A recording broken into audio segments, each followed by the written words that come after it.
ಸ್ನೇಹಿತರೆ ನಮಸ್ಕಾರ. 8ನೇ ತರಗತಿಯ ವಿಜ್ಞಾನ ಪುಸ್ತಕ ಕುತೂಹಲ. ಈ ಪುಸ್ತಕದಲ್ಲಿ ಇರುವಂತಹ ಅಧ್ಯಾಯದ ಪ್ರಶ್ನೋತ್ತರಗಳ ಕುರಿತು ನಾವು ಅಭ್ಯಾಸ ಮಾಡ್ತಾ ಇದ್ದೇವೆ. ಈ ವಿಡಿಯೋದಲ್ಲಿ 6ನೇ ಅಧ್ಯಾಯ ಒತ್ತಡ ಮಾರುತಗಳು, ಬಿರುಗಾಳಿಗಳು ಮತ್ತು ಚಂಡಮಾರುತಗಳು ಈ ಪಾಠದಲ್ಲಿ ಅಭ್ಯಾಸದಲ್ಲಿ ಕೊಟ್ಟಿರುವಂತಹ ಪ್ರಶ್ನೆಗಳ ಉತ್ತರಗಳನ್ನ ತಿಳಿದುಕೊಳ್ಳೋಣ.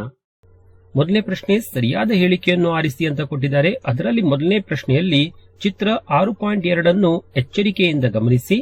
ಪಾತ್ರೆ 6 ನೀರಿನಿಂದ ತುಂಬಿಸಲಾಗುತ್ತಿದೆ. ನೀರು ಸುರಿಯುವುದನ್ನು ನಿಲ್ಲಿಸಿದಾಗ ನೀರಿನ ಮಟ್ಟವು ಡ್ಯಾಶ್ ಇರುತ್ತದೆ ಅಂತ ಕೇಳಿದ್ದಾರೆ. ಚಿತ್ರದಲ್ಲಿ ತಾವು ನೋಡ್ತಾ ಇದ್ದೀರಿ, ಈ ಒಂದು 6 ಪಾತ್ರೆಯಲ್ಲಿ ನೀರನ್ನ ತುಂಬಿಸಲಾಗ್ತಿದೆ. ಅದಕ್ಕೆ ಈ 2 ಪಾತ್ರೆಗಳು ಸಂಪರ್ಕದಲ್ಲಿರುವುದನ್ನು ತಾವು ನೋಡಬಹುದು. ಸೊ ನೀರು ತುಂಬುವುದನ್ನ ನಿಲ್ಲಿಸಿದಾಗ ಯಾವ ಪಾತ್ರೆಯಲ್ಲಿ ಹೆಚ್ಚು ನೀರು ಇರ್ತದೆ ಅಂತ ಕೇಳಿದ್ದಾರೆ. ಇಲ್ಲಿ ಸರಿಯಾದ ಉತ್ತರ 3 ಪಾತ್ರೆಗಳಲ್ಲಿ ನೀರು ಸಮನಾಗಿ ಅಲ್ಲಿ ತುಂಬಿರುವುದನ್ನು ನಾವು ನೋಡಬಹುದು. ಎರಡನೇ ಪ್ರಶ್ನೆ, ಒಂದು ರಬ್ಬರ್ ಹೀರು ಬಟ್ಟಲನ್ನು ಎಂ ಸಮತಟ್ಟಾದ ನಯವಾದ ಮೇಲ್ಮೈ ಮೇಲೆ ಒತ್ತಲಾಗಿದೆ ಮತ್ತು ಅದೇ ರೀತಿಯ ಹೀರು ಬಟ್ಟಲನ್ನ ಎನ್ ಇದನ್ನ ಒರಟಾದ ಮೇಲ್ಮೈ ಮೇಲೆ ಒತ್ತಲಾಗಿದೆ. ಸೊ ಇಲ್ಲಿ 4 ಆಪ್ಷನ್ ಕೊಟ್ಟಿದ್ದಾರೆ. ಎಂ ಮತ್ತು ಎನ್ ಎರಡೂ ತಮ್ಮ ಮೇಲ್ಮೈಗಳಿಗೆ ಅಂಟಿಕೊಳ್ಳುತ್ತದೆ. ಎಂ ಮತ್ತು ಎನ್ ಎರಡೂ ತಮ್ಮ ಮೇಲ್ಮೈಗೆ ಅಂಟಿಕೊಳ್ಳುವುದಿಲ್ಲ. ಎಂ ಅಂಟಿಕೊಳ್ಳುತ್ತದೆ ಆದರೆ ಎನ್ ಅಂಟಿಕೊಳ್ಳುವುದಿಲ್ಲ ಅಂತ ಕೊಟ್ಟಿದ್ದಾರೆ. ನಂತರ ಎಂ ಅಂಟಿಕೊಳ್ಳುವುದಿಲ್ಲ ಆದರೆ ಎನ್ ಅಂಟಿಕೊಳ್ಳುತ್ತದೆ ಅಂತ ಹೇಳಿದ್ದಾರೆ.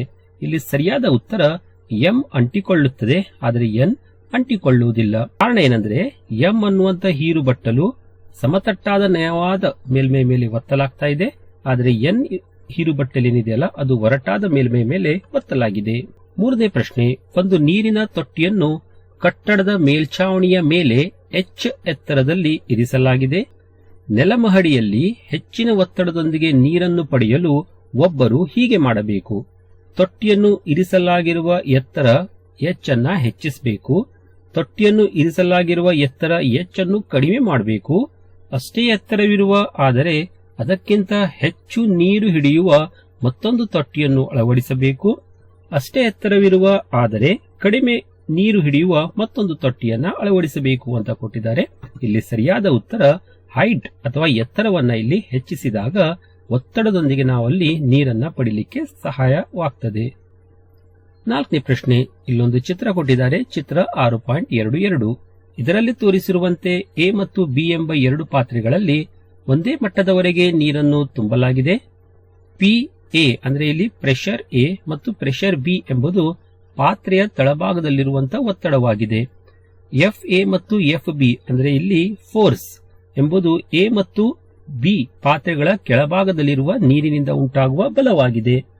ಇದಕ್ಕೆ ಸಂಬಂಧ ಇರುವ ಹಾಗೆ 4 ಇಲ್ಲಿ ಆಪ್ಷನ್ ಅನ್ನು ಕೊಟ್ಟಿದ್ದಾರೆ. ಅದನ್ನು ನಾವು ಸರಿಯಾದ ಆಯ್ಕೆ ಯಾವುದಂತ ಗುರುತಿಸಬೇಕು. ಇನ್ನು ಇಲ್ಲಿ ಪಾತ್ರೆಯನ್ನ ಗಮನಿಸಿದಾಗ ತಾವು ನೋಡಬಹುದು, ಎ ಅನ್ನುವಂತ ಪಾತ್ರೆ ಉದ್ದವಾಗಿದೆ ಆದರೆ ಬಿ ಅನ್ನುವಂತ ಪಾತ್ರೆ ಅಗಲವಾಗಿದೆ. ಎತ್ತರದಲ್ಲಿ 2 ಪಾತ್ರೆಗಳು ಸಮವಾಗಿರುವಂತದ್ದು. ಇಲ್ಲಿ ಆಪ್ಷನ್ ಬಿ ಸರಿಯಾಗಿದೆ. ಯಾಕಂದ್ರೆ ಒತ್ತಡ ಅನ್ನುವುದು ಎ ಮತ್ತು ಬಿ 2 ಪಾತ್ರೆಯ ತಳಭಾಗದಲ್ಲಿ ಸಮವಾಗಿರುತ್ತದೆ. ಆದರೆ ಫೋರ್ಸ್ ಬಲ ಏನಿದೆಯಲ್ಲ ಅದು ಎ ಪಾತ್ರೆಯಲ್ಲಿ ಕಡಿಮೆ ಇರ್ತದೆ, ಬಿ ಪಾತ್ರೆಯಲ್ಲಿ ಹೆಚ್ಚಾಗಿರುವುದನ್ನ ನಾವಿಲ್ಲಿ ನೋಡಬಹುದು. ಎರಡನೇ ಪ್ರಶ್ನೆಯಲ್ಲಿ ಕೆಳಗಿನ ಹೇಳಿಕೆಗಳು ಸರಿಯಾಗಿದೆಯೋ ಅಥವಾ ತಪ್ಪಾಗಿದೆ ಅಂತ ನಾವು ಗುರುತಿಸಬೇಕು. ಒಂದನೇದು, ಗಾಳಿಯು ಹೆಚ್ಚಿನ ಒತ್ತಡ ಪ್ರದೇಶದಿಂದ ಕಡಿಮೆ ಒತ್ತಡದ ಪ್ರದೇಶದ ಕಡೆಗೆ ಹರಿಯುತ್ತದೆ. ಇದು ಸರಿಯಾದ ಹೇಳಿಕೆ ಆಗಿದೆ. ದ್ರವಗಳು ಕೇವಲ ಪಾತ್ರೆ ತಳಭಾಗದಲ್ಲಿ ಮಾತ್ರ ಒತ್ತಡವನ್ನು ಉಂಟು ಮಾಡುತ್ತದೆ. ಇದು ತಪ್ಪಾದ ಹೇಳಿಕೆಯಾಗಿದೆ. ಚಂಡಮಾರುತದ ಕಣ್ಣಿನ ಭಾಗದಲ್ಲಿ ಹವಾಮಾನವು ಬಿರುಗಾಳಿಯಿಂದ ಕೂಡಿರುತ್ತದೆ ಅಂತ ಕೊಟ್ಟಿದ್ದಾರೆ. ಇದು ತಪ್ಪಾದ ಹೇಳಿಕೆ ಆಗಿದೆ. ನಾಲ್ಕನೇದು, ಗುಡುಗು ಸಹಿತ ಮಳೆ ಬರುವಾಗ ಕಾರಿನ ಒಳಗಿರುವುದು ಹೆಚ್ಚು ಸುರಕ್ಷಿತ ಅಂತ ಕೊಟ್ಟಿದ್ದಾರೆ. ಇದು ಸರಿಯಾದ ಹೇಳಿಕೆ ಆಗಿದೆ. ಮೂರನೇ ಪ್ರಶ್ನೆ, ಇಲ್ಲಿ ಚಿತ್ರವನ್ನ ಕೊಟ್ಟಿದ್ದಾರೆ. ಚಿತ್ರ 6.23 ಎ ನಲ್ಲಿ ಒಬ್ಬ ಹುಡುಗ ಮರಳಿನ ಮೇಲೆ ಅಡ್ಡಲಾಗಿ ಮಲಗಿರುವುದನ್ನು ಮತ್ತು ಚಿತ್ರ 6.23 ಬಿ ಇದರಲ್ಲಿ ಹುಡುಗನು ಸಡಿಲವಾದ ಮರಳಿನ ಮೇಲೆ ನೆಟ್ಟಗೆ ನಿಂತಿರುವುದನ್ನು ತೋರಿಸಲಾಗಿದೆ. ಇಲ್ಲಿ ಚಿತ್ರದಲ್ಲಿ ತಾವು ಅದನ್ನ ಗಮನಿಸಬಹುದು. ಯಾವ ಸಂದರ್ಭದಲ್ಲಿ ಹುಡುಗ ಮರಳಿನಲ್ಲಿ ಹೆಚ್ಚು ಹೂತು ಹೋಗುತ್ತಾನೆ, ಕಾರಣ ನೀಡಿ ಅಂತ ಕೇಳಿದ್ದಾರೆ. ಸೊ ಉತ್ತರ ಈ ರೀತಿ ಇದೆ. ಚಿತ್ರ ಬಿ ಯಲ್ಲಿರುವಂತಹ ಹುಡುಗ ಮರಳಿನಲ್ಲಿ ಹೆಚ್ಚು ಆಳಕ್ಕೆ ಕುಸಿಯುತ್ತಾನೆ. ಅಂದ್ರೆ ಮರಳಿನ ಮೇಲೆ ನಿಂತ್ಕೊಂಡಿರುವಂತಹ ಹುಡುಗ ಮರಳಿನ ಒಳಗಡೆ ಹೆಚ್ಚು ಆಳಕ್ಕೆ ಕುಸಿಯುವಂತದ್ದು.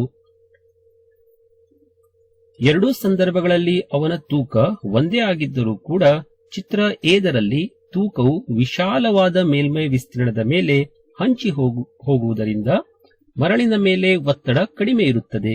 ಚಿತ್ರ ಬಿಯಲ್ಲಿ ಅದೇ ತೂಕವು ಬಹಳ ಕಡಿಮೆ ವಿಸ್ತೀರ್ಣದ ಮೇಲೆ ಪ್ರಯೋಗವಾಗುವುದರಿಂದ ಹೆಚ್ಚಿನ ಒತ್ತಡ ಉಂಟಾಗುತ್ತದೆ.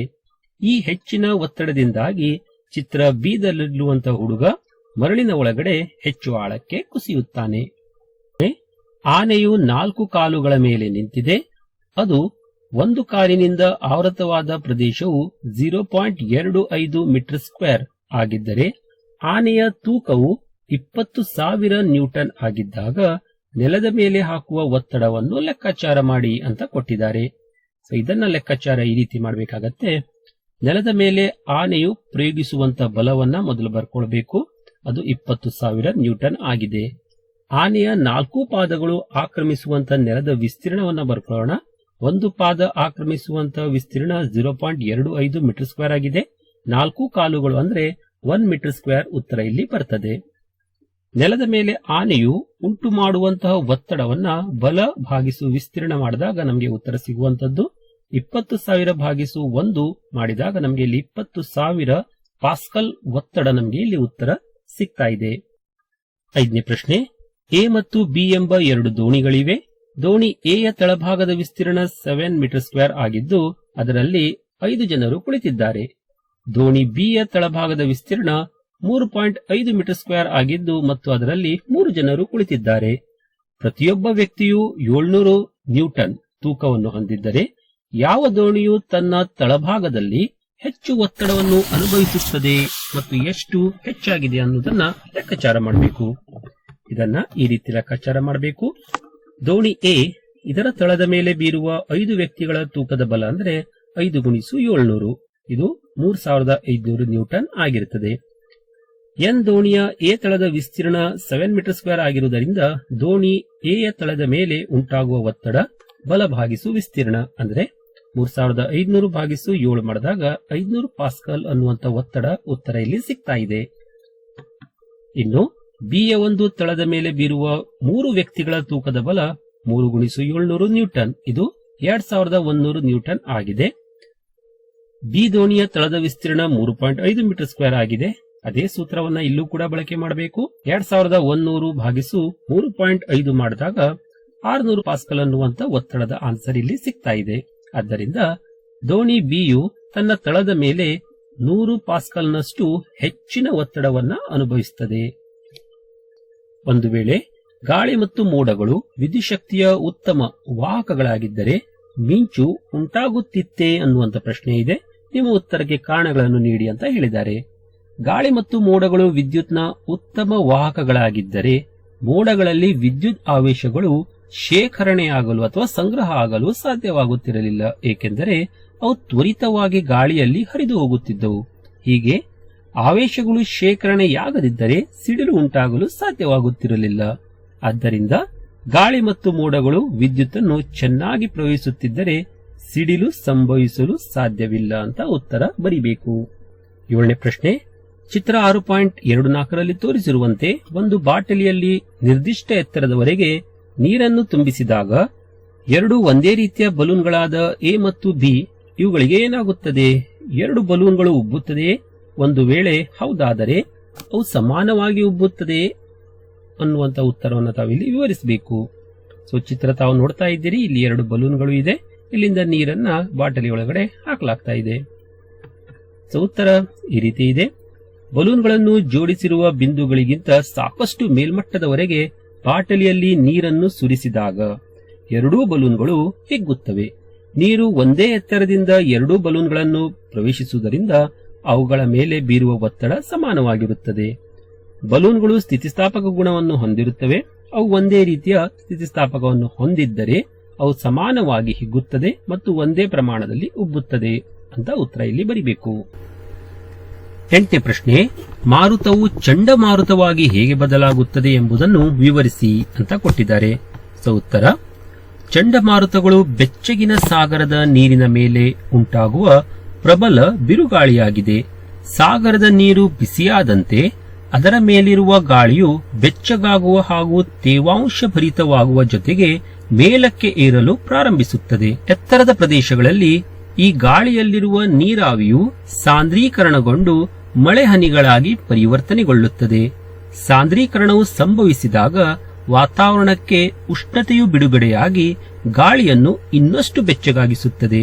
ಹೀಗೆ ಬೆಚ್ಚಗಾದ ಗಾಳಿಯು ಮೇಲಕ್ಕೆ ಏರುತ್ತಾ ಅದರ ಕೆಳಭಾಗದಲ್ಲಿ ಅತ್ಯಂತ ಕಡಿಮೆ ಒತ್ತಡದ ಪ್ರದೇಶವನ್ನು ಸೃಷ್ಟಿಸುತ್ತದೆ.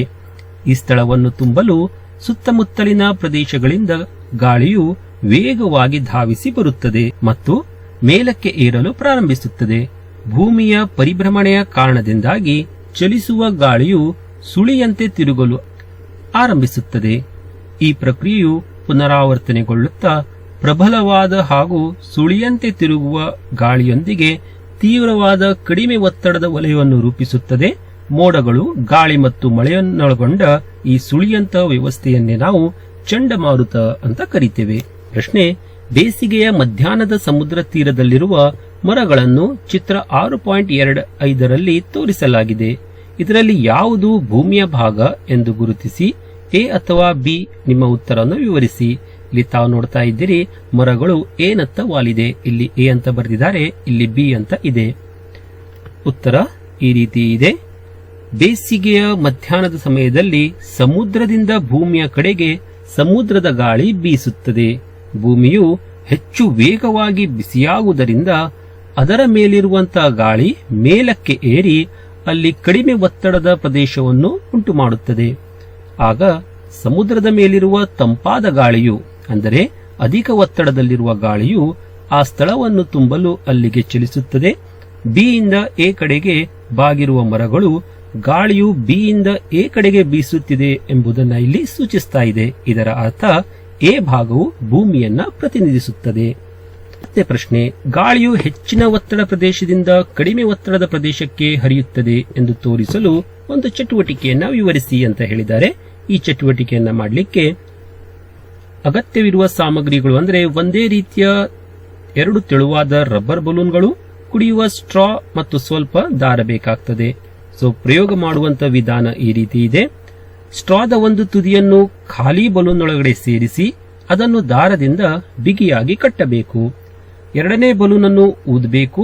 ನಂತರ ಸ್ಟ್ರಾದ ಇನ್ನೊಂದು ತುದಿಯನ್ನು ಈ ಊದಿದ ಬಲೂನ್ನ ಬಾಯಿಯ ಭಾಗದಲ್ಲಿ ಇರಿಸಬೇಕು.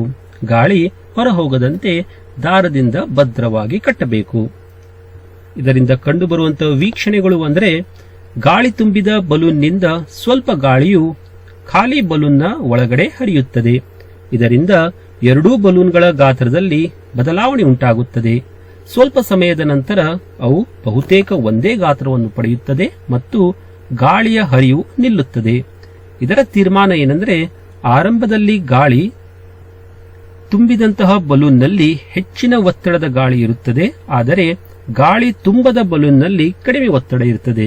ಸ್ಟ್ರಾ ಮೂಲಕ ಈ ಎರಡೂ ಬಲೂನ್ಗಳನ್ನು ಸಂಪರ್ಕಿಸಿದಾಗ ಎರಡರಲ್ಲೂ ಒತ್ತಡ ಸಮಾನ ಆಗುವವರೆಗೆ ಹೆಚ್ಚಿನ ಒತ್ತಡವಿರುವ ಬಲೂನಿನಿಂದ ಕಡಿಮೆ ಒತ್ತಡ ಇರುವ ಬಲೂನ್ನ ಕಡೆಗೆ ಗಾಳಿಯು ಚಲಿಸುತ್ತದೆ. ಎರಡನೇ ಪ್ರಶ್ನೆ: ಗುಡುಗು ಸಹಿತ ಮಳೆ ಎಂದರೇನು? ಅದು ಉಂಟಾಗುವ ಪ್ರಕ್ರಿಯೆಯನ್ನು ವಿವರಿಸಿ ಅಂತ ಕೊಟ್ಟಿದ್ದಾರೆ. ಸೊ ಈ ಉತ್ತರವನ್ನು ನಾವು 2 ಪಾರ್ಟ್ ಅಲ್ಲಿ ಬರೀಬೇಕಾಗ್ತದೆ. ಮೊದಲನೇ ಪಾರ್ಟ್ ಅಲ್ಲಿ ಚಂಡಮಾರುತ ಅಂದ್ರೆ ಏನು, ಅದು ಹೇಗೆ ಉಂಟಾಗ್ತದೆ ಅನ್ನೋದನ್ನ ನಾವು ಇಲ್ಲಿ ಬರೀಬೇಕು. ಇದರ ಒಂದು ಉತ್ತರವನ್ನ ಈಗಾಗಲೇ ಹಿಂದಿನ ಪ್ರಶ್ನೆಯಲ್ಲಿ ಚಂಡಮಾರುತದ ಕುರಿತು ಅಲ್ಲಿ ನಾವು ಕೊಟ್ಟಿದ್ದೇವೆ. ಸೊ ಅಷ್ಟು ಉತ್ತರ ಬರೆದ ನಂತರ ನಾವು ಗುಡುಗು ಸಹಿತ ಮಳೆಯ ಕುರಿತು ಇಲ್ಲಿ ವಿವರಣೆಯನ್ನ ಕೊಡಬೇಕಾಗತ್ತೆ. ಸಪೋಸ್ ನಿಮ್ಗೆ ಇದು ಲಾಂಗ್ ಆನ್ಸರ್ ಅನ್ಸಿದ್ರೆ 2ನೇ ಪಾರ್ಟ್ ಅನ್ನ ಅಷ್ಟೇ ಕೂಡ ತಾವು ಉತ್ತರದಲ್ಲಿ ಬರೀಬಹುದು. 2ನೇ ಪಾರ್ಟ್ ಅಲ್ಲಿ ತಾವೇನ್ ಬರೀಬೇಕಂದ್ರೆ, ಚಂಡಮಾರುತವು ರೂಪುಗೊಳ್ಳುತ್ತಿರುವಾಗ ಬೆಚ್ಚಗಿನ ಗಾಳಿಯು ಅತ್ಯಂತ ಕಡಿಮೆ ತಾಪಮಾನವಿರುವ ಎತ್ತರದ ಪ್ರದೇಶಗಳಿಗೆ ಏರಬಹುದು. ಅಲ್ಲಿ ನೀರಿನ ಹನಿಗಳು ಹೆಪ್ಪುಗಟ್ಟಿ ಮಂಜಿನ ಕಣಗಳಾಗುತ್ತವೆ. ಪ್ರಬಲವಾದ ಮೇಲ್ಮುಖ ಮತ್ತು ಕೆಳಮುಖ ಗಾಳಿಯ ಪ್ರವಾಹಗಳು ನೀರಿನ ಹನಿಗಳು ಮತ್ತು ಮಂಜಿನ ಕಣಗಳ ನಡುವೆ ಡಿಕ್ಕೆಗಳನ್ನು ಉಂಟುಮಾಡಿ ಮೋಡದ ಒಳಗಡೆ ವಿದ್ಯುತ್ ಆವೇಶಗಳನ್ನು ಸೃಷ್ಟಿ ಮಾಡುತ್ತವೆ. ಮಂಜಿನ ಕಣಗಳು ಧನಾತ್ಮಕ ಆವೇಶವನ್ನು ಪಡೆದು ಮೋಡದ ಮೇಲ್ಭಾಗದಲ್ಲಿ ಸಂಗ್ರಹಗೊಳ್ಳುತ್ತದೆ. ಅದೇ ಸಮಯದಲ್ಲಿ ನೀರಿನ ಹನಿಗಳು ಋಣಾತ್ಮಕ ಆವೇಶವನ್ನು ಪಡೆದು ಮೋಡದ ಕೆಳಭಾಗದಲ್ಲಿ ಜಮೆಯಾಗುತ್ತದೆ, ಅಂದರೆ ಸಂಗ್ರಹವಾಗುತ್ತದೆ. ಮೋಡದ ಕೆಳಭಾಗದಲ್ಲಿರುವ ಋಣಾತ್ಮಕ ಆವೇಶದ ಹನಿಗಳು ಭೂಮಿಯ ಸಮೀಪಕ್ಕೆ ಬಂದಾಗ ಅವು ಭೂಮಿಯ ಮರಗಳು ಅಥವಾ ಕಟ್ಟಡಗಳಲ್ಲಿ ಧನಾತ್ಮಕ ಆವೇಶವನ್ನು ಪ್ರೇರೇಪಿಸುತ್ತವೆ. ಸಾಮಾನ್ಯವಾಗಿ ಗಾಳಿಯು ವಿದ್ಯುತ್ ನಿರೋಧಕವಾಗಿ ಕಾರ್ಯನಿರ್ವಹಿಸುವುದರಿಂದ ವಿರುದ್ಧ ಆವೇಶಗಳು ಒಂದನ್ನೊಂದು ಸಂಧಿಸುವಂತೆ. ಉತ್ತರ ಮುಂದುವರಿತಾ, ಆದರೆ ಆವೇಶದ ಸಂಗ್ರಹವು ಮಿತಿಮೀರಿದಾಗ ಗಾಳಿಯ ನಿರೋಧಕ ಗುಣವು ವಿಫಲಗೊಳ್ಳುತ್ತದೆ. ಆವೇಶಗಳ ಹಠಾತ್ ಚಲನೆ ಸಂಭವಿಸುತ್ತದೆ. ಇದು ಸಿಡಿಲು ಅಥವಾ ಮಿಂಚು ಎಂದು ಕರೆಯಲ್ಪಡುವ ಪ್ರಕಾಶಮಾನವಾದಂತಹ ಬೆಳಕಿನ ಹೊಳಪನ್ನು ಉಂಟುಮಾಡುತ್ತದೆ. ಮಿಂಚು ಮೋಡದ ಒಳಗಡೆ ವಿವಿಧ ಮೋಡಗಳ ನಡುವೆ ಅಥವಾ ಮೋಡ ಮತ್ತು ಭೂಮಿಯ ನಡುವೆ ಸಂಭವಿಸಬಹುದು. ಮಿಂಚಿನಿಂದ ಉಂಟಾಗುವ ತೀವ್ರವಾದ ಶಾಖವು ಸುತ್ತಮುತ್ತಲಿನ ಗಾಳಿಯನ್ನು ವೇಗವಾಗಿ ವಿಸ್ತರಿಸುವಂತೆ ಮಾಡುತ್ತದೆ. ಇದರಿಂದ ನಾವು ಗುಡುಗು ಎಂದುಕೊಳ್ಳುತ್ತೇವೆ. ಮಿಂಚು ಮತ್ತು ಗುಡುಗು ಎರಡನ್ನೂ ಒಳಗೊಂಡಿರುವ ಬಿರುಗಾಳಿಯನ್ನ ಗುಡುಗು ಸಹಿತ ಬಿರುಗಾಳಿ ಅಂತ ಕರೀತಾರೆ. ಇಷ್ಟು ಈ ಉತ್ತರವನ್ನ ಇಲ್ಲಿ ಬರಿಬೇಕು. 12ನೇ ಪ್ರಶ್ನೆ, ಮಿಂಚು ಉಂಟಾಗಲು ಕಾರಣವಾಗುವ ಪ್ರಕ್ರಿಯೆಯನ್ನ ವಿವರಿಸಿ ಅಂತ ಕೊಟ್ಟಿದ್ದಾರೆ. ಸ್ನೇಹಿತರೆ, ಈಗಾಗಲೇ ಹಿಂದಿನ ಪ್ರಶ್ನೆಯಲ್ಲಿ ನಾವು ಮಿಂಚು ಹೇಗೆ ಉಂಟಾಗ್ತದೆ ಅನ್ನುವಂತ ಕಾರಣವನ್ನ ಕೊಟ್ಟಿದ್ದಾರೆ. ಅದೇ ಉತ್ತರವನ್ನು ಕೂಡ ತಾವು ಇಲ್ಲಿ ಈ ಒಂದು ಪ್ರಶ್ನೆಗೆ ಬರೀಬಹುದು. ಉತ್ತರ ಅದೇ ರೀತಿ ಇದೆ. ಇಷ್ಟು ವಿವರಣೆಯನ್ನ ಕೊಡ್ತಾ ಮಿಂಚು ಮತ್ತು ಗುಡುಗುಗಳು ಹೇಗೆ ಉಂಟಾಗ್ತದೆ ಅನ್ನೋದನ್ನ ಇಲ್ಲಿ ಬರಿಬೇಕು. ಇನ್ನು ಕೊನೆಯ ಪ್ರಶ್ನೆ 13ನೇದು, ಬ್ಯಾನರ್ಗಳು ಮತ್ತು ಜಾಹೀರಾತು ಫಲಕಗಳಲ್ಲಿ ರಂಧ್ರಗಳನ್ನು ಏಕೆ ಮಾಡಲಾಗುತ್ತದೆ ಎಂಬುದನ್ನ ವಿವರಿಸಿ ಅಂತ ಕೊಟ್ಟಿದ್ದಾರೆ. ಉತ್ತರ ಈ ರೀತಿ ಇದೆ. ಬ್ಯಾನರ್ಗಳು ಮತ್ತು ಹೋಲ್ಡಿಂಗ್ಗಳಲ್ಲಿರುವಂತಹ ರಂಧ್ರಗಳು ಬಲವಾದ ಗಾಳಿಗೆ ಅವು ಹಾರಿ ಹೋಗುವುದನ್ನು ತಡೆಯಲು ಸಹಾಯ ಮಾಡುತ್ತದೆ. ವೇಗವಾಗಿ ಬೀಸುವ ಗಾಳಿಯು ಕಡಿಮೆ ಒತ್ತಡವನ್ನು ಸೃಷ್ಟಿಸುತ್ತದೆ. ಒಂದು ವೇಳೆ ಬ್ಯಾನರ್ ಅಥವಾ ಹೋಲ್ಡಿಂಗ್ನಲ್ಲಿ ರಂಧ್ರಗಳು ಇಲ್ಲದಿದ್ದರೆ ಅದು ಗಾಳಿಯನ್ನು ಸಂಪೂರ್ಣವಾಗಿ ತಡೆಯುತ್ತದೆ. ಆಗ ಗಾಳಿಯು ಅದರ ಅಕ್ಕಪಕ್ಕದ ಮೂಲಕ ಚಲಿಸಿ ಹಿಂಭಾಗದಲ್ಲಿ ಮತ್ತು ಅಂಚುಗಳಲ್ಲಿ ಕಡಿಮೆ ಒತ್ತಡದ ಪ್ರದೇಶಗಳನ್ನು ಸೃಷ್ಟಿಸುತ್ತದೆ.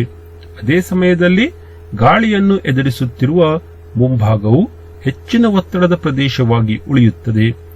ಒತ್ತಡದಲ್ಲಿನ ಈ ದೊಡ್ಡ ವ್ಯತ್ಯಾಸವು ಬ್ಯಾನರ್ ಅಥವಾ ಹೋಲ್ಡಿಂಗ್ ಹರಿದು ಹೋಗಲು ಅಥವಾ ಗಾಳಿಗೆ ಹಾರಿ ಹೋಗಲು ಕಾರಣವಾಗಬಹುದು.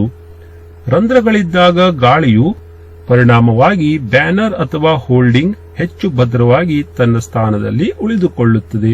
ಇಷ್ಟು ಇಲ್ಲಿ ಉತ್ತರವನ್ನು ವಿವರಿಸಿದಿಷ್ಟು ಈ ಒಂದು ಪಾಠದ ಪ್ರಶ್ನೆಗಳಿಗೆ ಉತ್ತರವನ್ನು ತಿಳಿಸಿಕೊಟ್ಟಿದ್ದೇನೆ. ಇನ್ನು ಮುಂದಿನ ಪಾಠದ ಪ್ರಶ್ನೆಗಳನ್ನ ಉತ್ತರ ತಿಳ್ಕೊಳ್ಬೇಕಂದ್ರೆ ಚಾನೆಲ್ ಸಬ್ಸ್ಕ್ರೈಬ್ ಮಾಡ್ರಿ. ಪ್ಲೇ ಲಿಸ್ಟ್ ಇಂದ ಆ ವಿಡಿಯೋ ನೋಡಿ ಉತ್ತರವನ್ನು ತಾವು ಕಲ್ತ್ಕೊಳ್ಬಹುದು. ಧನ್ಯವಾದಗಳು.